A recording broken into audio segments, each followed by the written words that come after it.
Okay, so we know that the news is out that Lomax has quit the Parramatta Eels, has been released from his contract very early. 19 games into a 4-year deal to go, most likely, to R360.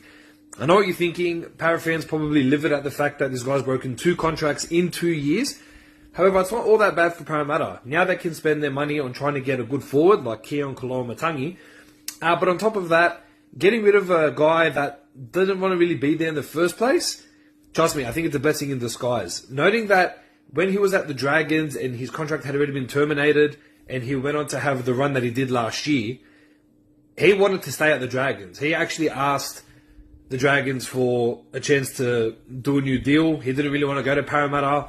The fact that he has gone to Parramatta and it's panned out the way it has, I'm not so surprised. But look, it's a blessing for Parra. They can use that money on our key forward.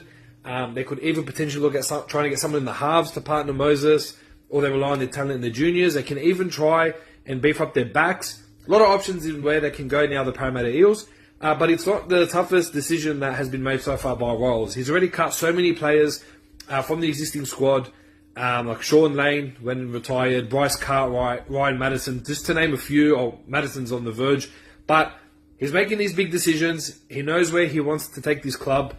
And you know what? If your players don't want to be there, they don't have to be there. So look, it's not all doom and gloom. Lomax right now, there's a chance he could probably go to America and apply his trade there before Rugby 360 starts.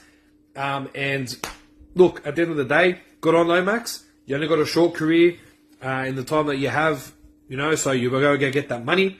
I'm all for it. I don't like the fact that he's breaking contracts to do so. However, he won't be the first and he certainly won't be the last.